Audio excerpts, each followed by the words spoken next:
Well, good afternoon, everybody. It's about 2 o'clock in the afternoon on Thursday, August 3rd, and I am back and been away for about 6 months,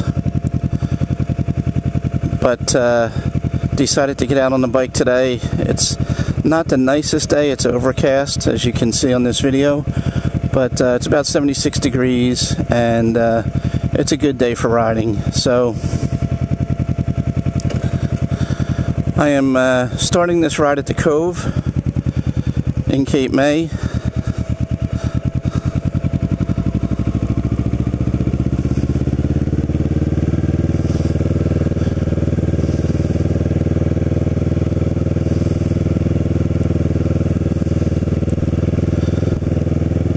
And on my last video, riding over here from North Cape May, I talked about the main impetus of this video is to record the most significant change that has been made in Cape May since I was routinely recording videos of rides around here, and that is the installation of some arches along the promenade. Now, you don't see them here because they don't run down here yet. There are 6 arches that have already been put up, and there are plans in Phase 2 and Phase 3 to put up 16 more arches. And I think the ultimate goal is for these arches to run the entire length of the promenade.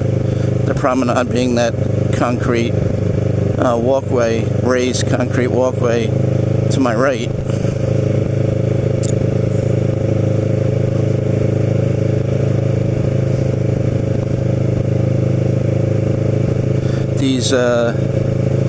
It's hard to overstate the amount of consternation that was exhibited by people over these arches. People feel passionately down here about making any changes to this town.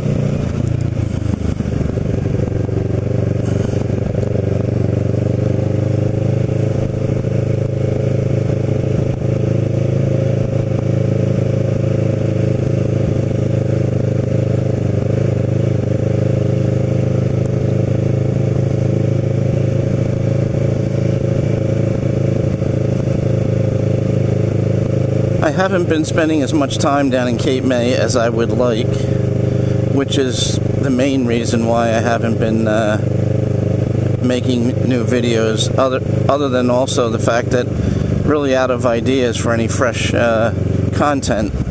I feel like over the years I've recorded rides up and down every one of the streets here, and there's really nothing new to see.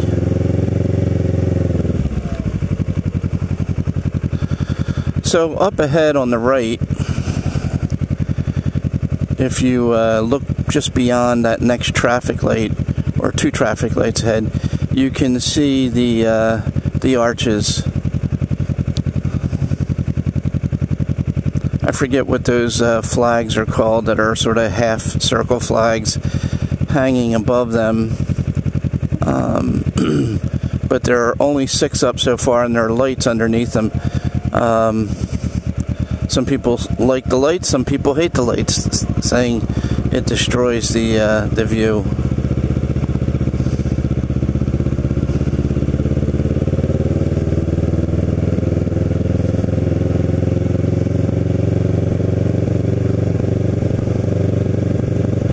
So here are the arches.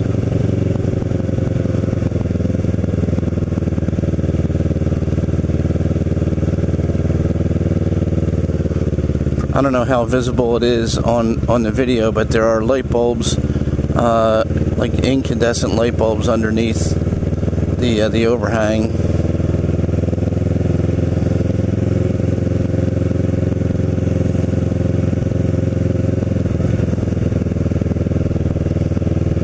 So you can judge for yourself whether you like it or don't like it. Keep in mind, where there are arches, you don't see the telephone poles and the wires running from pole to pole.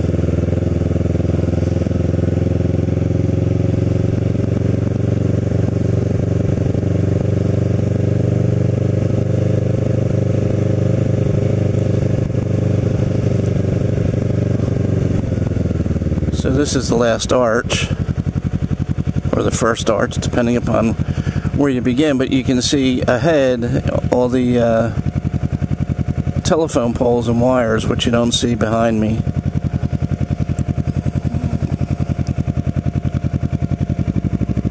It doesn't seem overly crowded right now in town, and it is a beach day. I mean, the sun's not out, but it's about 76 degrees. The water temperature is probably in the 80s. Not much wind.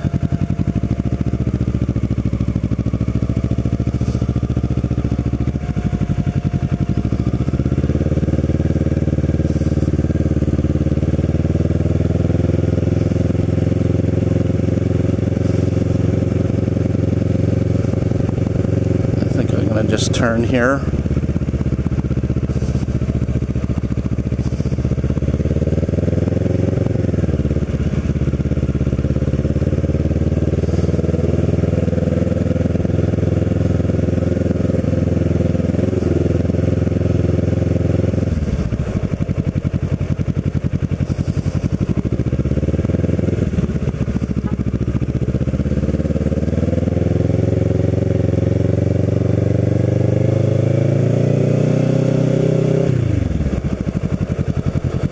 I'll go around town and show a couple of new restaurants.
Now, up here on the right is a fairly new restaurant. It's been open for, I think, a little over about a year now.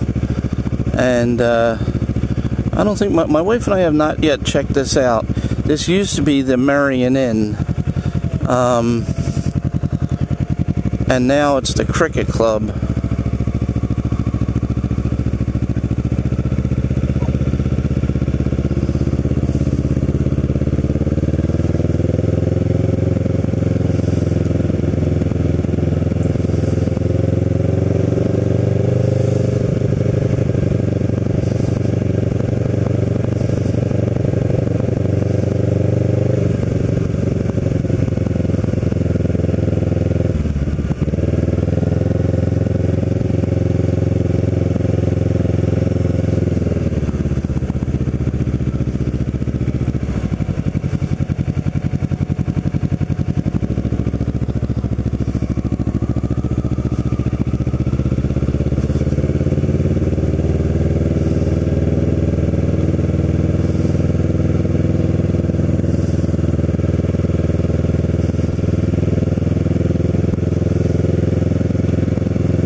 This restaurant to my right, where the French flag is hanging out, called Maison Bleu, it's owned by the people that own Garden of the U Inn, and they have a French restaurant there, and that's a little French bistro.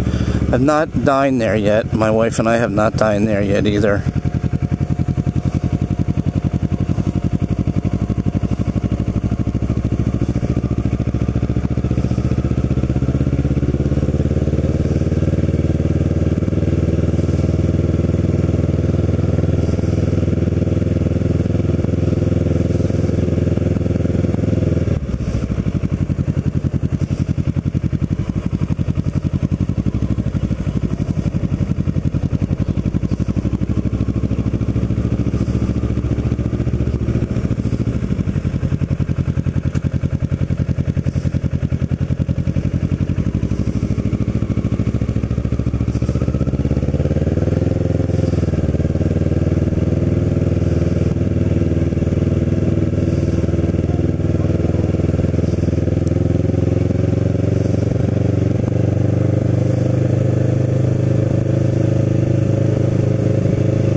So I think, not much has changed, as you can see.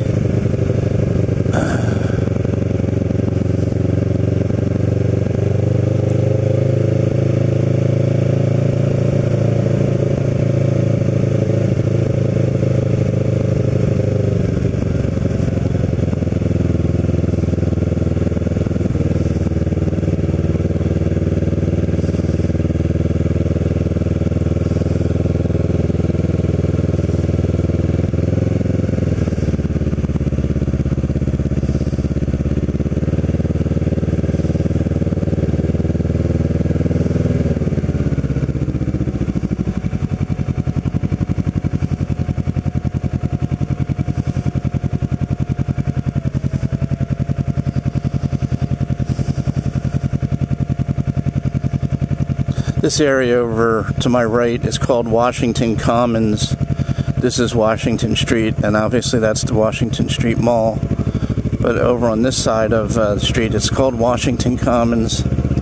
So I'm turning on to Washington. I'm going to go down Washington to the marina and then turn this off.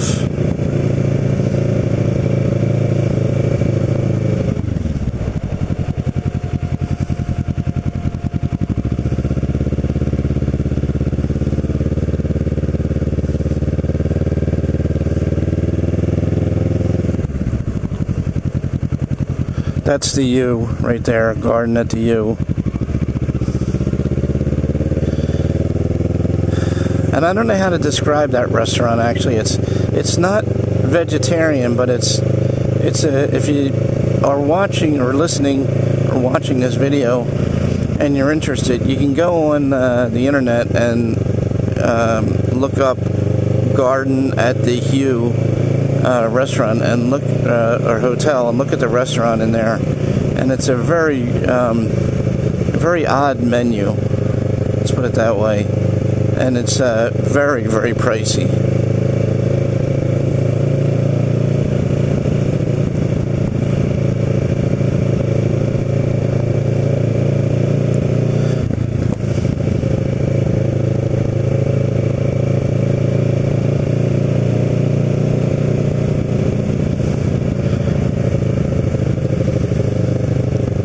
And the restaurants, as I mentioned on my last video, I think are really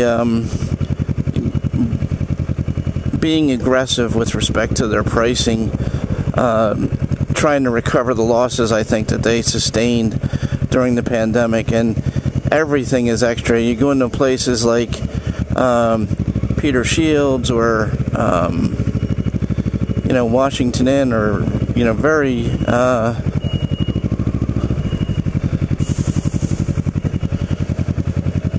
very much fine dining places where you might have a prefix menu of $95 per person or something, and they will charge you extra for everything. Like if you want bread, you get charged for bread. If you want if you're celebrating some kind of an event, I was going to do this for my wife's birthday, and if you want to come in with a birthday cake for dessert, and they will charge you to slice the cake. I mean, and you can't bring your own knife in. You have to pay them to slice the cake. I mean, everything is extra. Everything.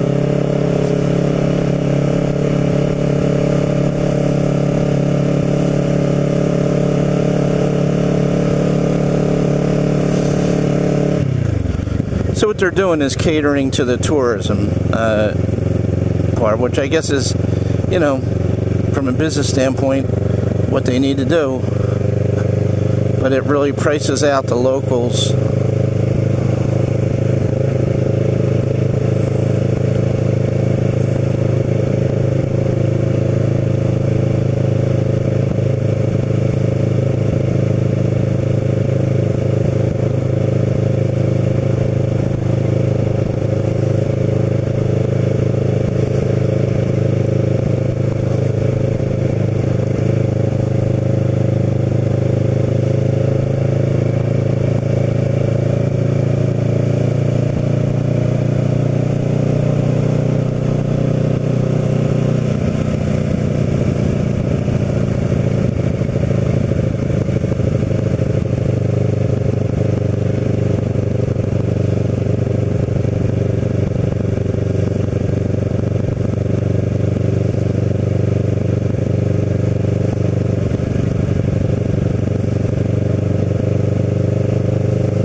And this is the marina.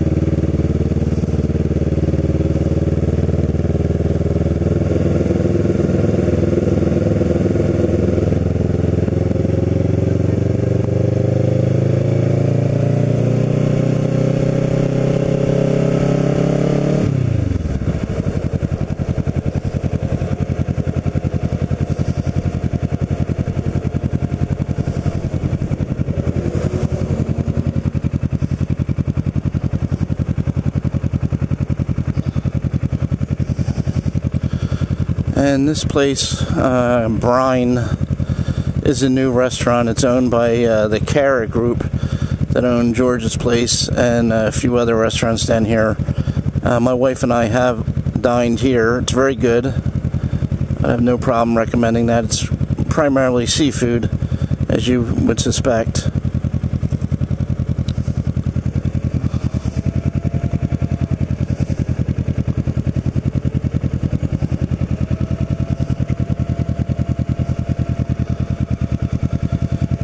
And this is where the party boats dock when they're in.